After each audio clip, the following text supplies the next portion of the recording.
পুলিশের পরীক্ষায় বারবার ফেল করে যাচ্ছ, চাকরিটা পাচ্ছ না। যারা নতুন আছে তারা ভাবছো কি চাকরিটা পাবো, 9 লাখ ছেলে তো পরীক্ষায় বসবে, 9-10 লাখ ছেলে। এই উর্দিটা পেতে চাও না, সবার মনে ইচ্ছা। ভাই এই উর্দিটা একটা আলাদাই জিনিস, সত্যি বলছি ভাই, বিশেষ করে তোমাদের মতো আমি একদিন এক্সপিরিয়েন্স ছিলাম। 2 টাইমস পরীক্ষা দিয়েছি, ক্র্যাক করেছি। প্রথমবার বুঝতে পারিনি, দ্বিতীয়বার বুঝতে পারলাম আমার ভুলটা কোথায় হচ্ছে। কি এমন সেই ভুল যা আজ অবধি তোমাদের কেউ শোনায়নি। আজকে বারবার একটা কথা বলবো, যে যদি আমাকে বিশ্বাস করে থাকো তো এই ড্রেসটা কি করে পেয়েছি, তো কটা ওয়ে বলবো। যদি আমার সেই টিপসগুলো শুনে রাখো, কথাগুলো শুনে যাও, তাহলে আর কখনো তোমরা চাকরিতে ফেল করে আসবে না। ঠিক আছে? তোমাদের সবচেয়ে বড় ভুল হচ্ছে কোশ্চেন প্যাটার্নটা তোমরা যখন হলে পাও, তোমরা ওখানে কি কি ভুল করো, আদার্স জীবনে কি কি ভুল করছো তোমরা, তার জন্য তোমার চাকরি থেকে 10 লাখ পরীক্ষা দিচ্ছে, লাস্টে চাকরিটা পাচ্ছি 12,000। কেন বাকি ছেলেগুলো কেটে যাচ্ছে এত পড়াশোনা করে, দিন রাত্রি মাথার উপর ফ্যান চালিয়ে, লাইট চালিয়ে সারাদিন পড়াশোনা করেও কেন পারছে না? কি ভুল? এই ভুলগুলো নিয়ে তোমার সঙ্গে আজকে আলোচনা করবো। নমস্কার, আমি তোমার শুভজিৎ দা। কম বেশ সবাই আমাকে চিনে রাখবে, চিনে যাবে। ঠিক আছে? এই উর্দিটা ভাই আলাদা একটা ড্রেস জিনিস। ঠিক আছে? এর প্রতি ভালোবাসা সবার আছে, সবাই চায় এই উর্দিটা পরতে, কিন্তু পায় না। এর কিছু কারণ আছে, এই কারণগুলো তোমাদের সামনে আমি বলছি। যে কারণগুলো বলে দিচ্ছি, আজকের পর থেকে এই কারণগুলো নিজের মধ্যে অ্যাপ্লাই করতে শেখো। আর আমার কারণের সঙ্গে তোমাদের কিছুজন যারা পরীক্ষায় বারবার পরীক্ষা দিয়ে, পুলিশের পরীক্ষা বা যে কোনো পরীক্ষায় ফেল করে যাচ্ছ, বিশেষ করে পুলিশের পরীক্ষায়, তোমরা নিজেরাও তোমাদের ভুলটা আমাদের সঙ্গে মিলিয়ে যাবে। এই ভুলগুলো তোমরাও করছো, আমিও করে এসেছি, কিন্তু আগামী দিন যারা নতুন অ্যাসপিরেন্ট বা যারা করেছো প্রিভিয়াসে, তারা আর কখনো করো না। সেই ভুলটার কথাই আজকে তোমাদের বলতে এসেছি। দেখো, প্রথমত তোমাদের মধ্যে কি ভুল আছে জানো? তোমরা যখন পরীক্ষা হলে যাও, কোশ্চেন পেপারটা নাও, তার আগে তোমরা এত ঘেমে, এত কিছু, তোমাদের হার্টবিট এতটাই বেড়ে যায়, তোমরা ভয় পেয়ে যাও। এত ভয় নেই, তোমরা পরীক্ষা দিতে যাচ্ছ ভাই, তোমাকে টেনশন করলে হবে না, তোমাকে একদম নর্মাল থাকতে হবে। তোমরা প্রথম ভুল করে দাও কি জানো? ওএমআর সিট ফিল আপে। আমার চোখে দেখা ভাই, আমার পাশের জন বসে 2018 সালে যখন মেন্স পরীক্ষা দিচ্ছে, এত হড়বড় হড়বড় করলো। প্রথমে ঢুকে তো গিয়ে হলে সবার সঙ্গে কথা বলছে, এদিক ওদিক কেমন কোশ্চেন আসবে, কি আসবে। এটা তোমার করার টাইম নয়। পরীক্ষার হলে যখন ঢুকে গেছো, গেটের উপর থেকে বেরিয়ে ভেতর থেকে ঢুকে, যখন পরীক্ষা হলে ঢুকে গেছো, রুমে প্রবেশ করেছো, তখন তোমার সঙ্গে কারোর কথা বলার দরকার নেই। আমার পাশের জন বসে সবচেয়ে বড় ভুল করে ফেললো কি জানো? ওএমআর সিটটা ফিল আপ করতে ভুল করে ফেললো। এত তাড়াহুড়ো করলো, নিজের নামটা যখন লিখে তার নিচে যখন গোল গোল করছে, ব্যাস ভুল করে ফেললো।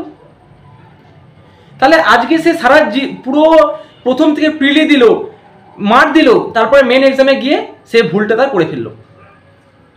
এই ভুলটা থেকে ভাই সাবধান থাকো তোমরা। তোমাদের কিন্তু proper OMR sheet fill up করবে। তোমরা জানোই না অ্যাকচুয়ালি ওএমআর সিট কিরকম করে ফিল আপ করতে হয়, তোমাদেরকে আমি দেখাবো, বলবো। তাও আজকে আমি তোমাদের দেখেছি, যখন ওএমআর সিট ফিল আপ করো না, তোমাদের উচিত এরকম ভাবে আগে বর্ডারটা করে নেওয়ার। আগে বর্ডারটা বুলিয়ে দিলে, ঠিক আছে, বর্ডারটা বুলিয়ে দেওয়ার পর কি করবে, ভেতরটা আস্তে আস্তে গোল করে ডিপলি করে দেবে। বুঝতে পেরেছো? তোমরা কি করো, প্রথমে আগে এর একটা বর্ডার, এরকম এখানে যদি গোল করতে, তোমরা আগে এরম করানো না, এরম করবে না, আগের সাইডটা বুলিয়ে নেবে, আগে সাইডটা বুলিয়ে নিয়ে তারপরে ভেতরটা করবে। ঠিক আছে? আচ্ছা, সেকেন্ড ভুল তোমরা কি করো, প্রচুর পরিমাণে নেগেটিভ মার্কিং করো। তুমি নিজে জানো না যে তুমি পরীক্ষার হলে যেটা কোশ্চেন অ্যান্সার করে আসো, তার মধ্যে তোমার 50% অ্যান্সার তোমার ওখান দিয়ে বেরিয়ে আসে। যেহেতু তোমাদের 85 নম্বরের এক্সাম, তো 85-এর মধ্যে তুমি নর্মালি যদি তুমি কোশ্চেনগুলো সব কোশ্চেন তোমার ধরো হয়ে গেল, তারপরে তুমি যখন মেলাবে বাড়িতে এসে দেখবে তোমার 45+, 48+ নাম্বার এমনি হয়ে গেছে। তাহলে আমার কি দরকার ছিল নেগেটিভ মার্কিং করে আমার পরীক্ষাটা, মানে আমার নিজেকে নিজে শেষ করে দেওয়া? আমি তো নেক্সট স্টেপের জন্য, ইন্টারভিউর জন্য ডাক পাবো না, বা মাঠের জন্য কল পাবো না। তাহলে আমি নিজের পরীক্ষাটা কেন শেষ করলাম আমি? ভাই এই নেগেটিভ মার্কিং থেকে অ্যাভয়েড থাকো। 2-4টে লাস্টে নেগেটিভ কোশ্চেন, কনফিউশন কোশ্চেন আছো, মনে হচ্ছে এটাই অ্যান্সার হবে, দেন তুমি সেই অ্যান্সারটা করতে পারো। এরকম কোশ্চেন 3-4টে-5টা বেশি করতে যেও না। তোমরা সবচেয়ে ছেলেরা বেশি মার্ক হয়ে যাও এইখানে, নেগেটিভ মার্কিং, যেটা খুব বাজে জিনিস। এই বাজে অভ্যাসটাকে ত্যাগ করো আজ থেকে। দ্বিতীয়ত, তোমরা কি করো, সবচেয়ে মোস্ট ইম্পর্টেন্ট, তোমরা কোশ্চেন পেপারটা পাওয়ার পরেই কোনো সিরিয়াল ওয়াইজ কোশ্চেন মেনটেন করো না। তোমরা পাতা এদিক ওদিক দেখে যেটা পারলে সেটাই গোল করছো না, এটা নিয়ম নয়। নিয়ম হচ্ছে প্রথম যখন কোশ্চেনটা হাতে পেলে সিরিয়াল ওয়াইজ কোশ্চেন উপর থেকে পরপর করতে থাকা। প্রথম কোশ্চেন পারলে, দ্বিতীয় কোশ্চেন পারলে, তারপরে 5টা কোশ্চেন পারছো না, ছেড়ে দাও। 5টা কোশ্চেন করার কোনো দরকার নেই। আমার কাছে 85টা কোশ্চেন আছে, 5টা কোশ্চেন যাক, ওটাকে পরে আমি দেখছি। তারপরে যেই সেকেন্ড পাতাটা দুটো পাতা উল্টে দিলে না, মানে পরপর সিরিয়াল ওয়াইজ করছো, যখন দেখছো তুমি সেকেন্ড পাতা বা থার্ড পাতায় চলে গেলে, তখন দেখবে কোশ্চেন পেপারের থার্ড পাতায় কত কত ইজি ইজি কোশ্চেন আছে। তোমরা কি জানো, কোশ্চেন পেপারটা এরকমভাবেই তৈরি করা হয় যাতে প্রথম দিকে একটু হার্ড করে দেওয়া হয় কোশ্চেনগুলোকে। তারপরে তুমি যখন 3-4টে পাতা পরস্পর সিরিয়াল ওয়াইজ করতে যাবে না, যখন দেখবে তোমার 3টে পাতা ক্রস হয়ে গেছে কোশ্চেন পেপারের, তখন 4 নম্বর পাতায় দেখবে একদম ইজি ইজি কোশ্চেন আছে। ইয়েস, পরীক্ষার নিয়মই রুলসই এটাই, কোশ্চেন পেপারের রুলস এটাই। কোশ্চেন পেপার এইভাবেই বানানো হয় যাতে প্রথম দিকে হার্ড কোশ্চেন মানে মডারেট কোশ্চেন আর লাস্টের দিকে একটু ইজি কোশ্চেন দেওয়া হবে ছাত্রদের, যাতে ছাত্ররা ঘাবড়ে যায়, যাতে সবাই মিলে পরীক্ষায় না পাস করতে পারে। কারণ সবাইকে চাকরি দেওয়া সম্ভব না। 9 লাখ ছেলে পরীক্ষা দিচ্ছে, 9 লাখ ছেলেকে চাকরি দেওয়া সম্ভব না। চাকরি তো পাবে সীমিত, যেটা ভ্যাকেন্সি আছে, তার মধ্যে তোমাকে কোয়ালিফাই করে বেরোতে হবে। তো তোমাকে একটু ব্রেনকে বুদ্ধি রাখতে হবে, ঠিক আছে? আর যেগুলো বলছি এই কথাগুলো কেউ বলবে না। আজ অবধি ওয়েস্ট বেঙ্গলে কেউ বলেনি তোমাদের এরকম ভিডিও, শুধু এই শুভজিৎ দা তোমাদের দিচ্ছে। কারণ আমি চাই জেনুইনলি তোমরা চাকরিটা পাও। আমি পেয়ে এসেছি, তো তুমি কেন পাবে না? তাহলে বুঝে গেলে সিরিয়াল ওয়াইজ কোশ্চেন মেনটেন করবে। প্রথম দিকে দুটো পারছো, তারপরে 4টে পারলে না, কোনো ব্যাপার না, নেক্সট কোশ্চেন করো। যেগুলো পারবে সেগুলো করতে থাকো প্রথম থেকে লাস্ট অবধি। তারপরে যখন পারবেন, যেগুলো পারলে না, যেটা পারছো সেটাকে দাগ দিয়ে কোশ্চেনে গোল গোল করে দিচ্ছ। যেটা পারলে না, এরকমভাবে পুরো কোশ্চেন পেপারটা ভরাট হয়ে গেল। যখন পারলে, যেগুলো এবার পারোনি, যখন টাইম থাকবে হাতে, অবশ্যই তোমার টাইম থাকবে, তখন এবার প্রথম থেকে আবার শুরু করো। যেগুলো পারোনি সেগুলোকে অ্যাটেন্ড করার চেষ্টা করো। যেগুলো তোমার মনে হচ্ছে একদম 100% এগুলো পারবই, মানে 90% এটা আমার উত্তর হবেই, সেই কোশ্চেনগুলোকে অ্যাটেন্ড করার চেষ্টা করো। বুঝে গেলে? 4 নম্বর কি জানো, তোমরা ক্রস চেকিং করো না। তোমাদের ক্রস চেকিং করা অবশ্যই দরকার। তোমরা অনেকেই ক্রস চেকিং করো না, পরীক্ষাটা দিয়ে বেরিয়ে যাও। তোমার পুরো কোশ্চেন হয়ে গেল, কোশ্চেনের অ্যান্সার মানে কোশ্চেন পেপারটা সব কিছু কোশ্চেন অ্যান্সার যেগুলো পারলে গোল করে তুলে দিলে ওই মার্কশিটে দিয়ে বেরিয়ে গেলে পরীক্ষার হল থেকে। না, এটা করো না। সবচেয়ে ছাত্ররা ভুল করে এখানে, ক্রস চেকিং করে না।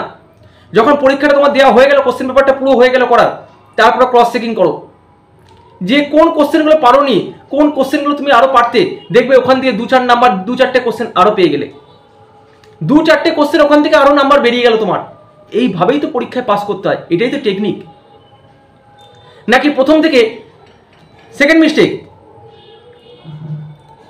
তোমরা কি করো, যেগুলো হার্ড কোশ্চেন আছে না প্রথম দিক থেকে, তোমরা ওখানেই টাইম লাগিয়ে দাও। আরে ভাই, একটা কোশ্চেনের জন্য তুমি যদি 5 মিনিট 6 মিনিট তোমার টাইম চলে যায়, তাহলে তুমি বাকি পরীক্ষায় তুমি তো ফেল হয়ে গেলে। তোমাকে তো টাইমের খেলা এখানে। এইটুকু টাইমের মধ্যে, 1 ঘন্টা টাইমের মধ্যে কখনো একটা মানুষ যত ভালো পড়াশোনা করুক ভাই, 52 থেকে 54 বেশি অ্যান্সার করে আসতে পারে না পরীক্ষার হলে, ঠিক আছে? ভালো ভালো ছেলের দেখা এক্সপিরিয়েন্স, আমার থেকে ভালো ভালো ছেলেরা আছে, তাদের মুখ থেকে এটা শুনে এসেছি। ওই টাইমের মধ্যে যে তোমার যে কী চলবে তোমার ভেতরে, তুমি নিজেও বুঝতে পারবে না। আর ওখানে 85টার মধ্যে 52-54টা কোশ্চেন করে আসা মানে চারটিখানি কথা নয়, তার বেশি কেউ করতে পারে না। পারে না ভাই, যারা পারে তাদের ওই 100 জনের মধ্যে 2 জনই পারবে। কিন্তু চাকরিতে 100 জনের মধ্যে 2 জন পাবে না। যারা 50 পাচ্ছে তারাও চাকরি পাবে, যারা 48, 46, 47 পাচ্ছে তারাও চাকরিটা পাবে, অবশ্যই পাবে, ঠিক আছে? তারপরে কি ভুল, তোমরা আমার অভিজ্ঞতা তোমার শোনো। আমার পাশের জন কি করলো জানো তো, আমি যেহেতু চাইনি, তবু আমার কি মনে হলো এটা পারবো, বাট কনফিউশন লাগছে। কোশ্চেন অ্যান্সারটা আমার জানা, বাট আমার মনে পড়ছে না ঠিকঠাক। আমি পাশের জনকে বললাম, ভাই এই কোশ্চেন অ্যান্সারটা কী হবে? পরীক্ষার শেষ মাথার দিকে, একদম শেষের দিকে, একদম যখন 10 মিনিট পড়ে আছে, ও বললো ভাই এটা অ্যান্সার হবে। দেখো, ওই টাইমটা কেউ কারোর নয়। ওকে আমি 2টো কোশ্চেন জিজ্ঞেস করলাম, আমাকে 2টো কোশ্চেন অ্যান্সার ভুল বললো। চিন্তা করো, বাড়িতে এসে মেলাচ্ছি। আর আমি ওকে একটা কোশ্চেন, ও আমাকে জিজ্ঞেস করেছিল, আমি একটা কোশ্চেন সঠিক অ্যান্সার দিলাম। তো কি হলো, ও চাইলো কি আমি যদি রিলিট হয়ে যাই, ওর একটা সুযোগ আরও পেয়ে গেল। কিন্তু বর্তমানে তো আমি এই ড্রেসটা পরলাম, আজকে সে জানি না ড্রেসটা পরেছে কি পরেনি, আমি বলতে পারবো না, আই ডোন্ট নো। কিন্তু আমার কথা এটাই, কাউকে পরীক্ষা হলে জিজ্ঞেস করবে না। তোমরা সবচেয়ে বড় ভুল করো একে ওকে জিজ্ঞেস করা, পাশের জনকে জিজ্ঞেস করা। তুমি মনে রাখবে ভাই, তোমাকে আজকে আমি একটা সিওর কথা বলে গেলাম, তোমার পাশের জন তোমাকে সঠিক অ্যান্সার বলবে না, তোমাকে ভুলটাই বলবে। কারণ সে জানে তোমার সুযোগটা যদি হারিয়ে যায়, তুমি যদি ফেল করে যাও, ওর একটু সুযোগটা বেড়ে গেল, ওর চাকরি পাওয়ার সুযোগটা একটু বেড়ে গেল, তো ও চাইবে তোমাকে এলিমিনেট করতে এই এক্সাম থেকে। ঠিক আছে, তো কাউকে জিজ্ঞেস করার দরকার নেই, নিজের মতো করো। তোমরা কি করো, তোমরা জানো তো, জানো না এটা, যে কোশ্চেন প্যাটার্নের ওই যে কোশ্চেন পেপারটার মধ্যেই জাদু লুকিয়ে আছে। এইগুলোই জাদু, যে পরীক্ষার হলে, ভালো করে শোনো কথাটা, পরীক্ষার হলে যখন তোমাদের কোশ্চেনটা দেওয়া হয় না, তোমরা এত নার্ভাস থাকো। আর ডাব্লিউবি বোর্ড এরকমভাবে কোশ্চেনটাকে প্যাটার্নটাকে তৈরি করে যাতে প্রথম থেকে একটুখানি কী করে, একটু মডারেট কোশ্চেনগুলো দেয়, যেগুলো ছাত্ররা ওটাকে নিয়ে বসে থাকতে থাকতে টাইম কাটিয়ে ফেলবে। কিন্তু ওরা জানে না যে ছাত্রদেরকে আমি পুরোপুরি ব্যাপারটা জানিয়ে দিচ্ছি, যত তুমি কোশ্চেন পেপারে পাতাগুলো পেছনের দিকে যাবে, একদম পেছনের দিকে সিরিয়াল ওয়াইজ যেতে থাকবে, 2-4টে পাতার পর তোমার ইজি কোশ্চেন দেখতে পাবে তুমি, যেগুলো করলে তুমি অনায়াসে 48, 46, 47 প্লাস নাম্বার তুলে আসতে পারবে। ঠিক আছে, তো কেন আমি ভাই ওই 2-4টে হার্ড কোশ্চেনের জন্য আমি আমার টাইমটাকে নষ্ট করব? 4 মিনিট, 5 মিনিট, 3 মিনিট কেন নষ্ট করব? ছেড়ে দাও না, এটা তো পরীক্ষার নিয়ম যে হার্ড কোশ্চেন দেবেই তোমাকে, কিছুটা 5টা 6টা 10টা হার্ড কোশ্চেন দেবেই তোমাকে, কিন্তু বাকিগুলো তো সব কোশ্চেন তো হার্ড কোশ্চেন না। আমার তো 85 খানা কোশ্চেন আছে, তো আমি 85-এর মধ্যে 10টা কোশ্চেন ছেড়ে দিই, আমি হার্ড কোশ্চেন আমার দরকার নেই। কেন ফালতু আমি নেগেটিভ খাবো, কেন নিজের কষ্টের নাম্বারটা দিতে যাবো? বোঝা গেল আমার কথাটা? এই হচ্ছে ম্যাটার। আজকের পর থেকে প্লিজ রিকোয়েস্ট করছি ভাই, জোরাত করে তোমরা এই ভুলটা করো না। তোমাদের বাবা মারা অনেক কষ্ট করে তোমাদের পড়াশোনা করাচ্ছে, তোমরা দিন রাত্রি খেটে খেটে পড়ছো, চাই না ভাই তোমাদেরকে অন্য কেউ মানে বাজে পথে নিয়ে যাক। একদম প্রপারও শুনে রাখো ভাই, এই ড্রেসটা আমি পড়েছি, ঠিক আছে, এই ড্রেসটা যেমন আমি পড়েছি, মানে আমাকে বুঝতে পারছো তো যে আমি তোমাদের মতো কিন্তু অনেক হার্ডওয়ার্ক করে এসেছি। আমার প্রথমবারই সিলেকশন হয়ে যেত, প্রথমবার আমার সিলেকশন হলো, লাস্টে মেরিট থেকে আমি কেটে গেলাম। আমার ইন্টারভিউ প্লাস আমার মেন্সে এইসব কথাগুলো আমাকে কেউ জানায়নি ভিডিও করে, তাহলে আমি ওই দিনকে আমিও ওই বাড়ি বেরিয়ে যেতাম, চাকরিটা পেয়ে যেতাম। আমাকে জানায়নি বলেই দেখো আমি নিজের ভুলগুলো নিজে ধরতে পেরেছি, দিয়ে আমি পরের বার উত্তীর্ণ হয়েছি। আমি বারবার বলি তোমাদের, আমি দুটো মানুষের থেকে শিক্ষা নিই, একটা হচ্ছে যে সফল হয়েছে, আর একটা যে ব্যর্থ হয়েছে। সফল মানুষের থেকে তুমি কি শিখবে, যে কিভাবে সে সফল হয়েছে, তার টেকনিক কি ছিল, তার মেথড কি ছিল। আর ব্যর্থ মানুষের থেকে তুমি কি শিখবে, তার ভুলগুলো শিখবে, সে কি কি ভুল করেছে, কি কি ভুল চোখের সামনে দেখেছে, তার অভিজ্ঞতা, তার এক্সপিরিয়েন্স। কিন্তু আমি আর আদার্স কারোর থেকে জ্ঞান নিই না। যারা কখনো পরীক্ষার হলেই বসেনি, তারা কিভাবে কোশ্চেন নিয়ে আলোচনা করে, তারা কিভাবে বলে যে এই কোশ্চেনটা করো, এই কোশ্চেনটা আসবে, তারা তো জানেই না পরীক্ষা হলে কি কোশ্চেন আসে। ওই কোশ্চেন পেপারটা পরীক্ষা হয়ে যাওয়ার পর দেখে হয় না, আগে নিজেকে পরীক্ষা দিতে হয় একবার, পরীক্ষার হলে গিয়ে বসতে হয়, তার সিচুয়েশন জানতে হয়, কিরকম সিচুয়েশন থাকে। ওই টাইমের যা সিচুয়েশন থাকে না, মানে ভাই কি বলবো, খুব খুব ডিফিকাল্ট ওই সিচুয়েশনটা পার করা। ওই টাইমটা না সবার প্রেসার বেড়ে যায়। ঠিক আছে, আমিও পরীক্ষা দিয়ে এসেছি ভাই, আমি জানি। আমি এক্সাইজ পরীক্ষা দিয়েছি, ডাব্লিউবি পরীক্ষা দিয়েছি 2বার, এসএসসি জিডি পরীক্ষা দিয়েছি, মেন এক্সাম, ঠিক আছে, কম্পিউটার সিবিটি টেস্ট। তো এখনো অবধি তোমরা বেঁচে যাচ্ছ কি না পুলিশের ওএমআর সিট, মানে ওএমআর এখনো অবধি হচ্ছে, এখনো সিবিটি টেস্ট শুরু হয়নি। যদি সিবিটি টেস্ট হয়ে যায় না ভাই, তোমাদের আরও প্রবলেম হয়ে যাবে। তো যে পড়াশোনা করার ছেলে, যে রেগুলার এই যে পুজোর সময় যারা পড়াশোনা করছে রেগুলার বেসিসে, তারাই কিন্তু ভাই চাকরিটা পাবে শেষ অবধি। আর যারা ঘুরে বেড়াচ্ছে সারাদিনে একবারও পুজোর টাইমটা পড়ছে না, তারা কিন্তু পুরো এলিমিনেট। একদম শিওর, সত্যি কথা বলে গেলাম। তোমাদের সামনেই পরীক্ষা, খুব ভালো করে টাইমটা পড়ো, তোমাদের যা যা অসুবিধা আমাকে বলো, আমি তোমাদের হেল্প করব। আমি হেল্প করার জন্যই তোমাদের ভিডিও করতে বসেছি। আমার এখান থেকে টাকা ইনকাম হয় না ভাই, ঠিক আছে, ওই 2-4টে 10টা 15টা 100টা ভিডিও করে টাকা ইনকাম হয় না, আমার সাবস্ক্রাইবও অত নেই। কিন্তু আমি চাই আমার ইনকাম করাটা বড় কথা নয়, আমার ঘাম ঝরাটা বড় কথা নয়, আমার বড় কথা হচ্ছে তোমাদেরকে মোটিভেট করা, সাহায্য করা, যে আমার জীবনে যে ভুলগুলো হচ্ছে তোমরা যেন সেই ভুলগুলো হয় করো না কেউ। তোমরা প্রচুর ছেলেমেয়েরা, ভালো ভালো ছেলেমেয়েরা আমি দেখেছি, আমার চোখে দেখা নেগেটিভ মার্কিংয়ে তোমরা শেষ হয়ে যাও। কেন নেগেটিভ করো ভাই? তোমরা যা কোশ্চেন করে আসছো না, তোমরা বাড়িতে এসে মেলাবে, তোমরা 48+ কোশ্চেন করে দিয়েছো অ্যাটেন্ড, জানা কোশ্চেন, তাহলে আমি অজানা কোশ্চেনগুলো কেন বেশি হাত দিতে যাবো? অজানা কোশ্চেন 2-4টে হাত দিলাম, ঠিক আছে, কেন নিজের থেকে কষ্টের নাম্বারগুলো মাইনাস করে দেবে লোককে বলো? ঠিক আছে, এই ভুলগুলো করো না আজকের পর থেকে। সবাই ভালো লাগলে ভিডিওটা শেয়ার করে দেবে সবাইকে। এর মতো তথ্য যে ভিডিওটা দিলাম পুরো ভিডিওটায় কেউ দেবে না, কেউ স্কিপ করো না, পুরো ভিডিওটা দেখো, তাহলে বুঝতে হবে যে কতটা ইম্পর্টেন্ট ভিডিও। এই খাকির উর্দি, এই খাকির লড়াই, এই র্যাফের ড্রেস, এই পুলিশের ড্রেস তোমাকেও পাবো যদি আমার কথাগুলো মেনে চলো। ঠিক আছে, টাটা বাই বাই, ভালো থেকো সবাই, পুজো সবাই আনন্দ করো, ঠিক আছে, কিন্তু পড়তে বসো ভাই, এক টাইম করে পড়তে বসো, অন্তত দিনে 5 ঘন্টা লেবার দাও, অঙ্কে 2 ঘন্টা, জিকেতে 2 ঘন্টা, আর জিআইতে 1 ঘন্টা, আর ইংলিশে দাও 2 ঘন্টা, ঠিক আছে, টোটাল 5-6 ঘন্টা পড়তে বসো। জিআইতে 1 ঘন্টা লাগে না, জিআই আধ ঘন্টা 35 মিনিট করলেই এনাফ রেগুলার বেসিসে, ঠিক আছে।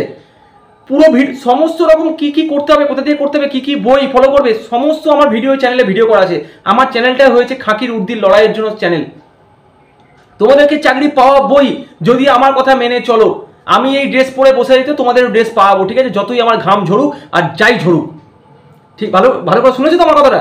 তো সবাই মিলে ফলো করো, দেখো জিনিসগুলো কি কি বলছি, তোমাদের মধ্যে এই ভুলগুলো কোনোদিন হবে না। টাটা, ভালো থেকো, ভালো লাগলে শেয়ার করে দিও, লাইক করে দিও, সবাইকে জানিয়ে দিও, ঠিক আছে, আমি তোমাদের জন্য আছি, ছিলাম, পরবর্তীকালেও থাকবো। টাটা। এর পরের দিন নেক্সট দিন একটা ভালো ভিডিও আসছে, ধামাকা ভিডিও আসছে, ঠিক আছে, কি টপিক সেটা আমি বলে দেবো সেদিনকে। টাটা।